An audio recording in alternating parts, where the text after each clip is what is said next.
Hi everyone, welcome to my channel.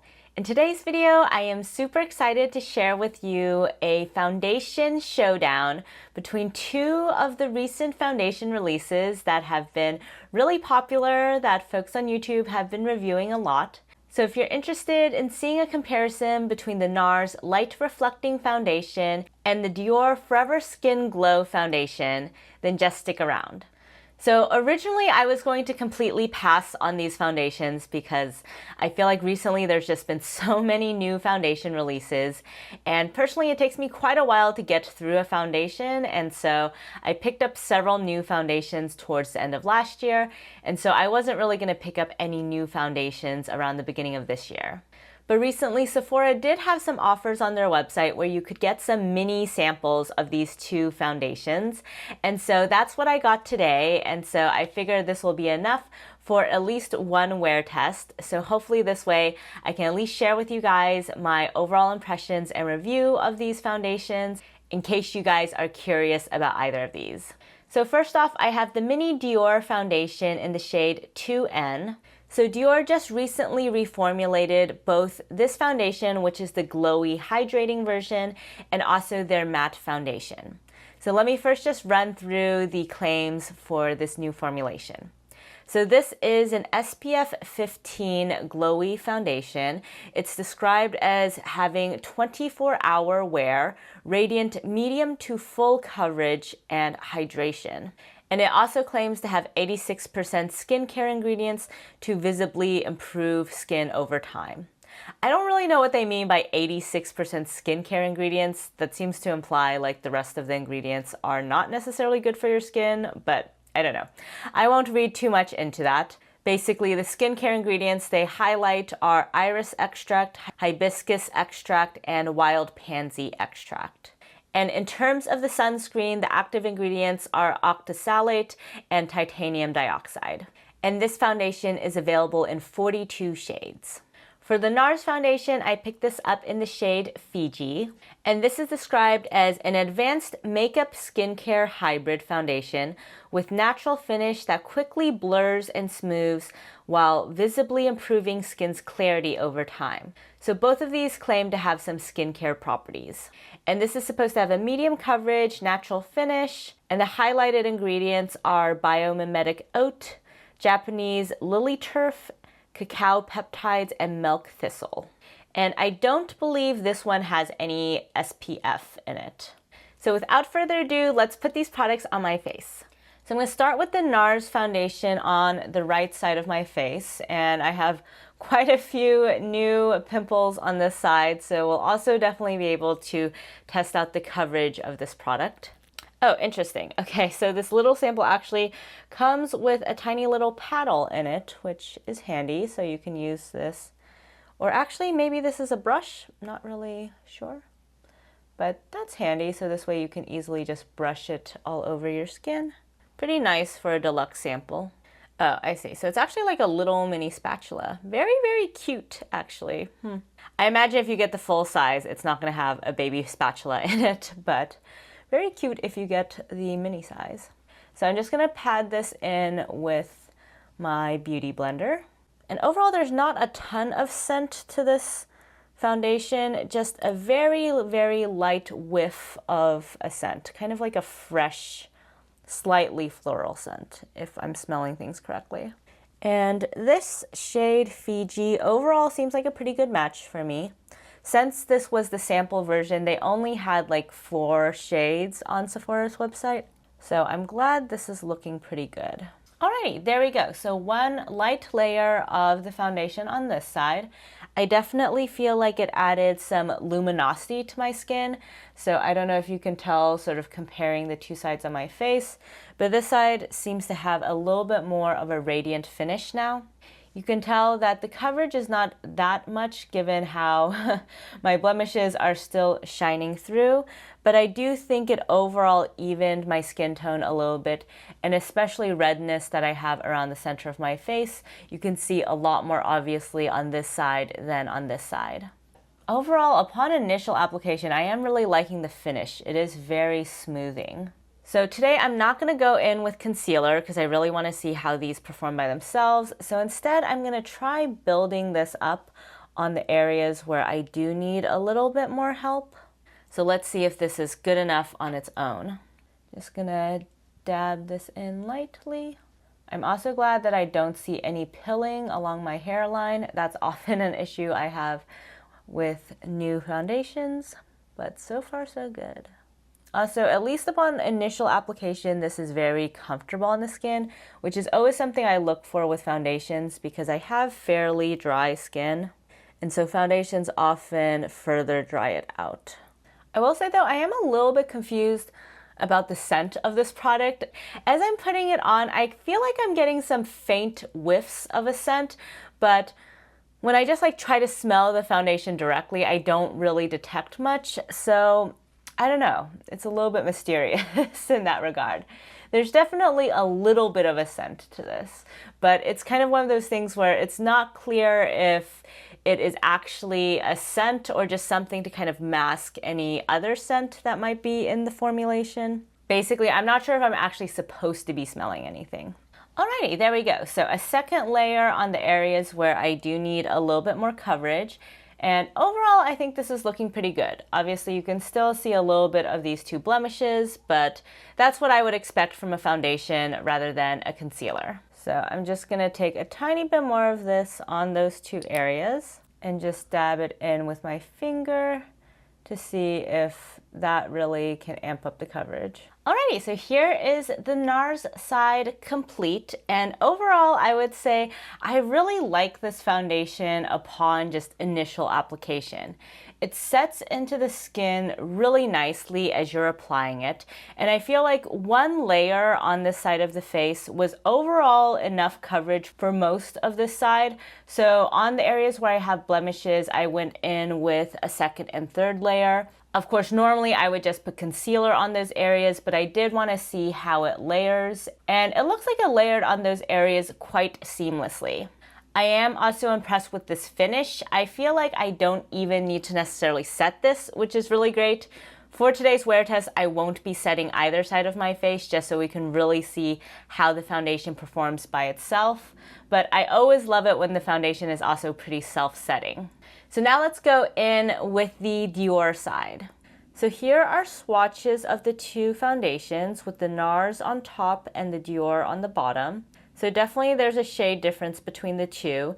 The Dior is a lot more cool toned, whereas the NARS has a much stronger yellow undertone to it.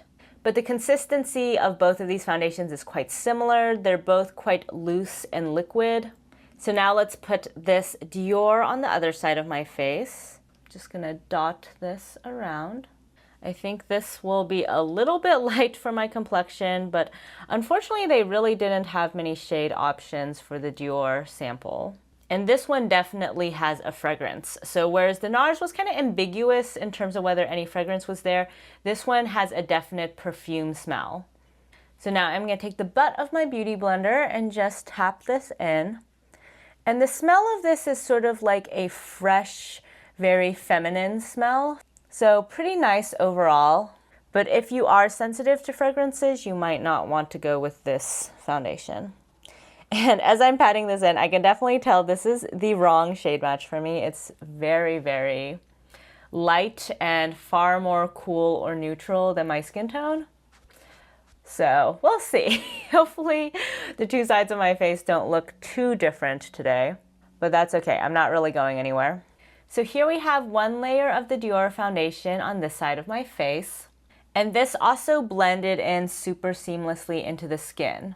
I would say actually the finish of these two is quite similar. So even though the Dior is supposed to be really glowy, whereas the NARS is supposed to be a natural finish, overall, at least upon initial application, they both are giving that nice natural but slightly dewy effect.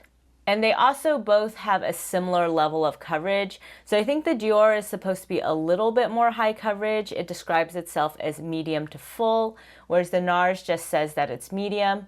But if you just put one layer on both sides like I did today, I think it's actually a quite similar level of coverage. Of course, similar to the NARS side, I'm going to build this up on areas where I have some blemishes. So let's go in with a little bit more of this. So I'm going to tap those areas in. So here we have the Dior side with that additional layer of coverage on my problem areas. I will say already one thing I am noticing a little bit of is I feel like the Dior didn't look as seamless in the areas where I built it up. It's slightly more texture enhancing in this area in comparison to the NARS. That might just be because I feel like the Dior, now that I've built it up, does have a little bit more of that glowiness.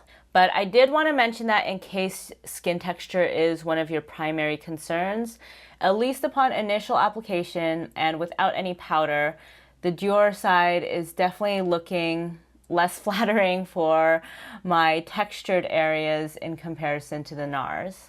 And actually, let me bring you guys in more closely so hopefully you can see that yourself. So I feel like overall the NARS just looks very smooth and perfecting on my skin. I don't really see a lot in terms of pores or texture. All I see is just a little bit of hyperpigmentation poking through. Whereas on the Dior side, I do just feel like around this middle part of my face, you can still very much see all this texture that I have, and same thing here around my mouth. It doesn't look terrible by any means. I think both of these look very good at the moment, but I just wanted to highlight that because, of course, the point of today's video is to do a comparison. So it's not that helpful if I just tell you guys both of these look great. So I am going to be very picky in today's wear test. So those are the differences that I've noted upon initial application, but I'm going to go off and finish off my makeup and then be back for a wear test update. So here we are a couple hours since I first applied these products on my face, and also here is my final look for the day. If you're curious what's on my face, I'll link in the description box the products that I have on. So looking up very closely on both sides of my face, I would say both sides are actually looking pretty good. The difference between the two of them, now that both products has settled into my skin, is far less noticeable than when I first applied the products to my skin. The shade difference is also less visible, which for me is really great. If I would really split hairs, I would say that the NARS is still overall looking a little bit more seamless than the Dior side. My texture on the Dior side is just slightly more visible than on the NARS side.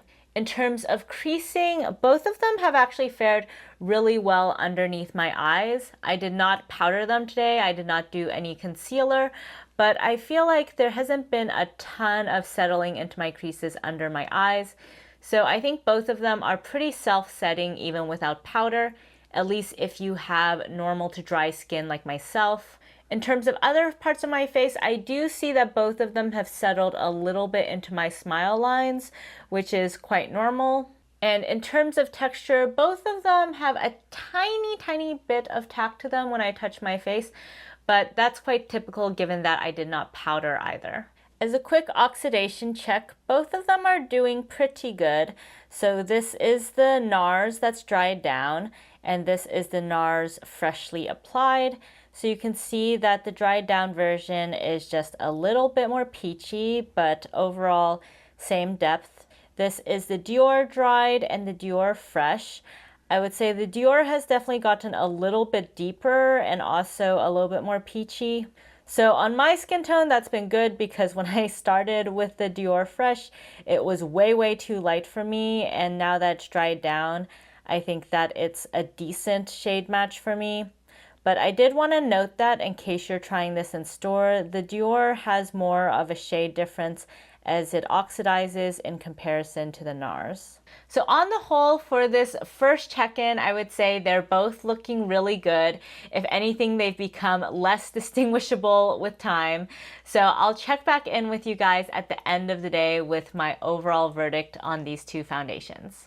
So here we are at the end of the day, and it's been 10 to 11 hours since I put this foundation on. So it's been quite the wear test. I wore my sunglasses and my mask on for most of the day, and I ate a couple meals and ran a bunch of errands. And so these foundations have definitely been put to the test. So let me bring you guys closer just so we can really take a good look at these two foundations.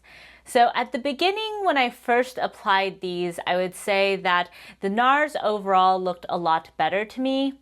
But as the day has worn on, I feel like the two of them have really converged. And at this point, honestly, I don't see a huge difference at all between the two sides of my face. So both of them, as you can probably tell, now look quite glowy on my skin.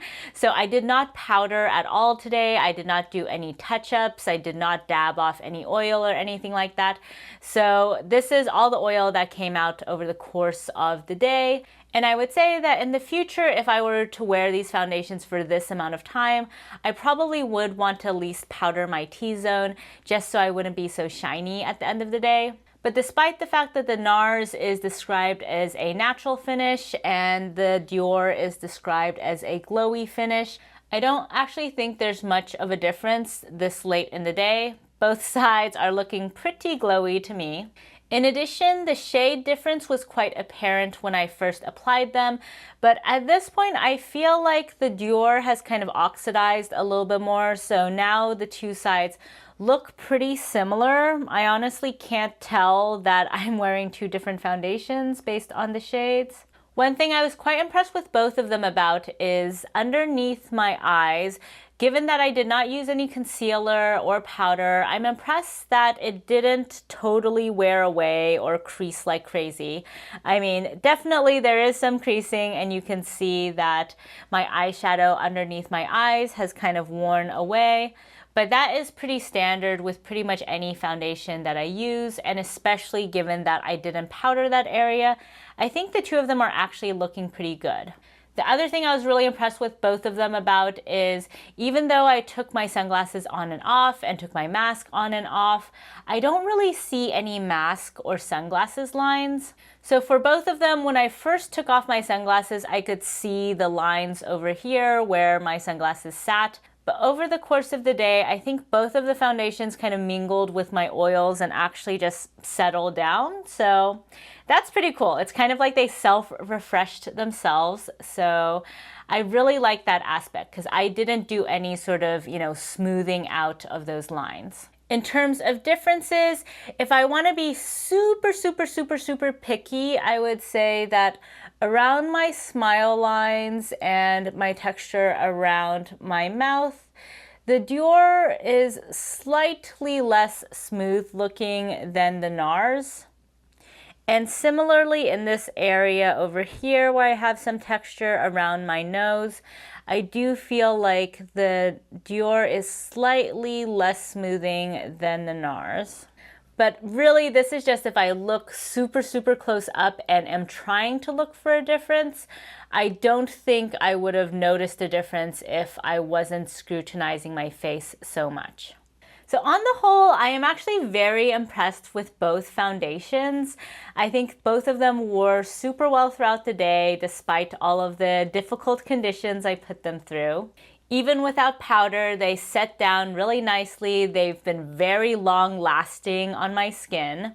And so I would highly recommend both of these. For me personally, I would say if I had to choose between the two, I ever so slightly prefer the NARS just because when I first applied it, I felt like it looked a little bit more seamless and flattering on the skin.